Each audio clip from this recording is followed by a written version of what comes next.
Welcome back to the Citizen channel. You're all staying safe, and well, yes, we've got match day 1 out of the way of the 24-25 season, so we're going to have a look at the programme. We're going to look at the hard copy memory of the game. The Chelsea programme, of course, I didn't know that this episode is called, or this feature is called, but we have a look for some facts or oddities in this programme, and it's a very small programme. Yes, one of the smallest I've seen for a Premier League match. In fairness, I've seen these. It's only 52 pages. I've seen them this small for cup games, but perhaps Chelsea trying to save a few quid somewhere. I don't know. I don't know why they would try to do that. I don't know. But £4 for 52 pages. But there are some bits and pieces in it of quite of interest. One special feature on an ex-City player who could never pronounce his name when he played for us. So good luck with this one, Bernard. But a little excerpt from his piece as well, which made it all a little bit more interesting than perhaps the bare bones of the programme. So join me as we have a look through this Chelsea versus City programme from the 18th of August 2024. Please, if you are new to the channel, push that subscribe button, push the bell notifications.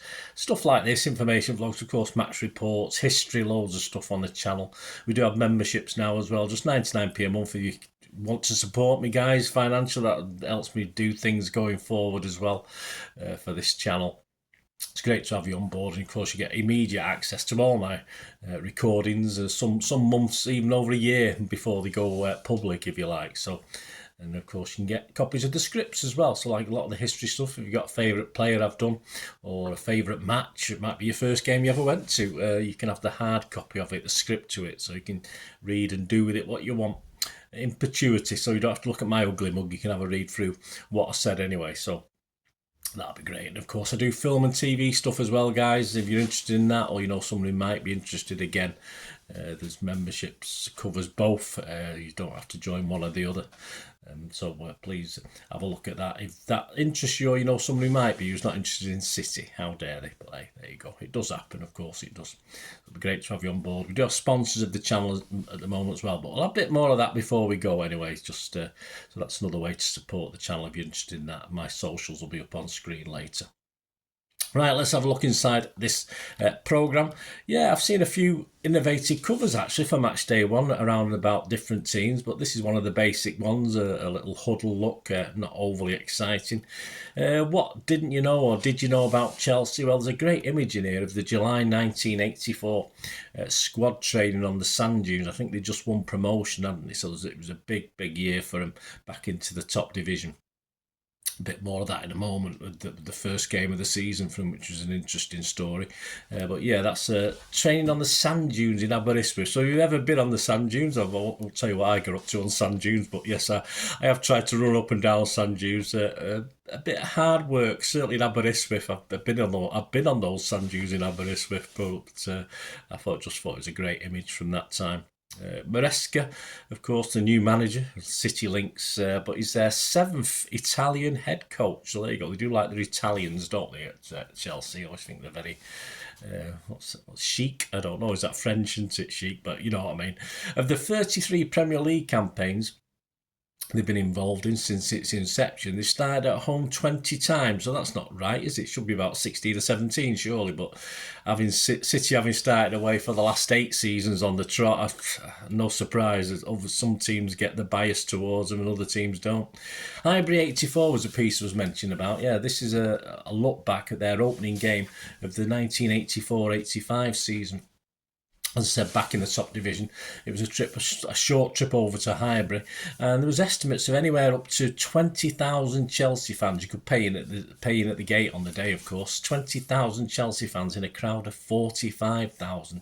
There's a lot. I mean, there's an image there of Chelsea fans, obviously, in parts of the stand. You'd imagine Arsenal fans being in, but I must admit, in the old days when I used to watch back a lot of these on Match of the Day and stuff, you'd see if the Tottenhams of this world and stuff, the big London clubs, you always saw plenty seemed to get into Highbury for some reason. But 20,000, that's just an estimate, of course. It is not bad, really, when you consider we were probably lucky to get 20,000 at Stamford Bridge normally at those times. I'm sorry, but it's what it is. What about Chelsea and City? Didn't I know, or did I know? Great picture there of Ian Bowie. I'm sure I've seen it before, but I thought I'd share it in the 1971 FA Cup 4th round game. In the red and black stripes with the badge in the middle, brilliant stuff. Born 3 miles from the bridge before moving up to Manchester at a very early age, Tosin Adarabioyo, I said I couldn't pronounce it, is a recent Chelsea addition, of course, from Fulham, and of course he played for City under Pellegrini there at Stamford Bridge in February 2016. A bit of a disappointing game. I remember this one, being a bit frustrated with this one. A young City team were battered 5-1. Tosin played for City that day, and we'll have a little excerpt of a little article he's done called Full Circle, so I'll read that out before we go. George Lake, a Chelsea player, I touched upon this I think in a previous issue over the years, lost his life sadly in World War I just 5 days before armistice, before peace was declared. He lost his life through injuries. He was in hospital and he sadly passed away. And of course he's a great nephew, or his great nephew of course was our own Paul Lake, so that's an interesting link between the clubs. The only other time Chelsea played City on the opening day of the season was quite recently, really, 2006-07 season. They won 3-0 that day.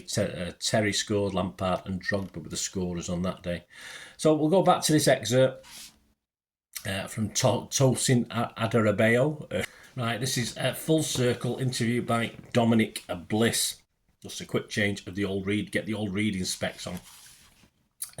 When Tosin described his arrival at Chelsea this summer as coming full circle, he might have been referring to the fact that he was born in St Mary's Hospital, 3 miles up the road from Stamford Bridge, before moving with his family to Manchester as a young boy. But he could also have been referring to his senior debut, which he made here in SW6 for a youthful Manchester City side that lost 5-1 here in the FA Cup 5th round in February 2016. Manuel Pellegrini, the City manager at the time, blamed fixture congestion for his decision to pick a team made up mainly of youngsters for a Crunch Cup tie against the reigning Premier League champions. Meanwhile, Gus Hiddink, who had stepped in to steady the ship during a disastrous 2015-16 campaign that saw Jose Mourinho depart midway through the season after winning the league, selected a strong Chelsea lineup in the hope that an FA Cup run might salvage our year. That meant an opportunity for a teenage Tosin to make his first team bow at the Bridge for City, and although 8 years have passed since that game, he remembers it like it was yesterday. The previous champions would put the best team they had, he said with a chuckle. It was a tough game, but obviously it was my debut, so it was an amazing experience. It's actually still to this day one of my favourite memories in football. I was making my professional debut for a club I've been at since I was 5 years old, and playing against the Premier League champions, literally the best team in England. That was amazing. Who was he marking that day? Well, Diego Costa, he says, dryly with a knowing look, but bursting out laughing. Yeah, that was tough, but again, an amazing experience. By the point, Adarabioyo was already one of the standout performers in a strong Manchester City academy batch who had locked horns with Chelsea's under-18s in 2 consecutive FA Cup finals. He was precocious talent, confident, physically dominant, and comfortable with the ball at his feet. Those ingredients made him a formidable proposition for even the most talented young forwards in England. He had been playing with older age groups, not to mention training with the first team since his mid-teens. Since I was about 3 years old, I was always playing with my elder brothers, he said, who are 3 and 6 years older. I was always playing on the road with them, and my neighbours playing against older boys from such a young age was good for me. At 5 years old, I ended up at Manchester City and was there all the way until I was 22 when I eventually left for Fulham. Five is a young age to enter an elite environment, but Tosin was at home from the start. I don't know how people scout kids so young, he said, to be honest. I just remember going to a little City feeder team. It was pretty much a five-a-side team that played at a place called Wally Range. Yes, we know it well. Our coach was Billy Hughes. I'm still very close to him now, and we used to play five-a-sides there every Friday, and there you progress into the different age groups until you get to under-9s. That's when you're actually tied down to one club. I'd say I was about 12 or 13. I was really confident about making it into the game. I just felt I was ahead of the boys my age and had a better quality than them. I was always playing in the years above my own age, and that gave me the confidence I would to get to that level. A few years later, he was training with the first team, locking horns with some of the top players in the Premier League. There were times when the first team needed some numbers in training on the back end of a game, and they would call up some younger players at Carrington, which was then the training ground. There were good times as well. It gave me an idea of how level at the tops. It gave me an idea of the level at the top. City weren't where they are now, but they had some of the world-class players like Carlos Tevez, and you could see that he was a top draw player. Then there was 2 FA Cup U Cup finals with Chelsea, home legs at the Bridge as we vied with City for supremacy at the academy level. Yeah, 2 cup finals, lost them both, you laugh. City and Chelsea were always the 2 best youth academies when I was growing up. It was definitely a big rivalry. Well, I couldn't know. I can remember the whole Chelsea lineup pretty much. I'm friends with some of the boys that were at Chelsea at youth level. So there's, I could name a whole 11. He said actually Brad Collins, Ola Aina, Fick Tomori, Jake Clark Salter, Jake De Silva, Charlie Colkett, Casey Palmer, Charlie Musondo or Jeremy Boga. Then you had Izzy Brown, Tammy Abraham and Dom Solanke. He doesn't even pause for breath as he rattles that team off. I asked the level of details he brings to all his opposition preparation ahead of games. Well, I wouldn't know most 11s from back then, he says, but I remember that one. They were the 2 best academies in England, and each player wanted to get the best of the opposition. I remember I was up against Izzy, Dom and Tammy, and they were up, is it Tammy? Yeah, Tammy. And they were up top for Chelsea. And they were 3 best strikers in England, alongside Jeremy Boga and Charity Musonda on the wing. So you just had to do your best to get on top of them, as you do in the professional game too. So there you go, guys. Quick look. Sort of made it, that feature. I think short on pages, but I think that item sort of made it all worthwhile to actually get the programme itself. So hope you enjoy this little look back, this little I didn't know that. And yeah, the next one will be, of course, for our first home game, which will be Ipswich Town, of course, match day 2. So let's see what City come up with on our programmes this season. They've not been the greatest, but we've still got Gary James as far as I know, so onwards and upwards. Anyway, I hope you enjoyed that. Let me know your thoughts and memories. Were you there? Did you get the programme, or are you buying the programme? Of course, Chelsea, like City, are part of the Reach Sports network, if you like, so you can get the programmes from Reach Sports. Or I say, don't be paying too much for it though. As I said, not the biggest tome that we've ever had. And there you go, guys. Yeah, if you are interested in supporting the channel, as I say, through memberships, but we do have sponsorships. We have a little firm called Piat6505. We've got a little eBay shop. They do movie posters, yes, from the 90s and 2000s era. So if you're interested in posters, they do some rare DVDs as well, some classic films. So give them your support as they support the channel, Piat6505.